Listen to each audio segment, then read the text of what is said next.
اگر اللہ نے آپ سے محبت کی تو پھر کیا ہوگا؟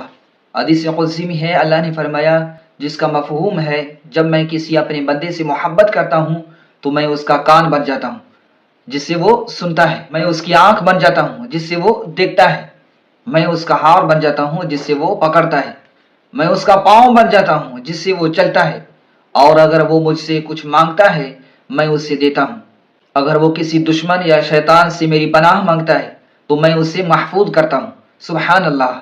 تو میرے بھائی، اگر آپ سے اللہ نے محبت کی، آپ تو محفوظ ہو۔ آپ جو بھی کام کرو گے اللہ کے حکم کے مطابق، اب کون سا ایسا عمل کریں کہ اللہ ہم سے محبت کرنے لگ جائے؟ کون سا ایسا عمل ہے؟ اسی حدیث میں اللہ سبحانہ و تعالی نے فرمایا میرا بندہ فرض ادا کرنے کے بعد، نوافل ادا کرنے کے بعد میرے اتنے نزدیک ہو جاتا ہے کہ میں اسے محبت کرنے لگ جاتا ہوں۔ سبحان اللہ۔ اس لیے ہم نے کیا کرنا ہے؟